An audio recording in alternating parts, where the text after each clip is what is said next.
நம்ம வந்து வறுத்து நம்ம வந்து இது பவுடராக்கி வச்சுக்கணும். இந்த பவுடர் தான் வந்து நம்ம வந்து இந்த பெப்பர் சிக்கனுக்கு நம்ம போட போகிறோம். வேறு எந்த மசாலாவும் சேர்க்க போகிறது கிடையாது.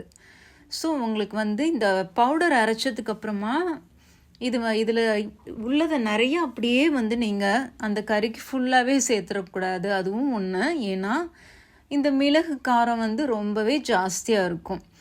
தேவையான அளவு நம்ம அந்த பவுடர் சேர்த்துக்கலாம்.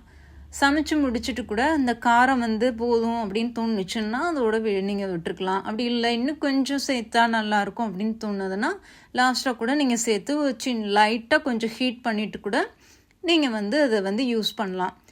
ஸோ ரொம்ப சூப்பராக இருக்கும். இந்த மாதிரி மசாலா வந்து நீங்கள் வந்து அரைச்சிட்டு நீங்கள் இந்த பெப்பர் சிக்கன் செய்யும்போது ஸோ இந்த அளவுக்கு வறுத்தா போதும். அதாவது வரமிளகாவெல்லாம் நிறம் மாறி எல்லாமே வாசனை வந்துடுச்சு. ஸோ நான் வந்து மிக்ஸி ஜாரில் இதை ட்ரான்ஸ்ஃபர் பண்ணிக்கிறேன். இது ரொம்ப ஈஸியாக செய்யக்கூடியது. இதுக்கு வந்து வெங்காயம், தக்காளி இதெல்லாமே வந்து நம்ம நறுக்கி ரெடி பண்ணி வச்சுக்கணும். ஃபஸ்ட்டு இதை மசாலையாக நம்ம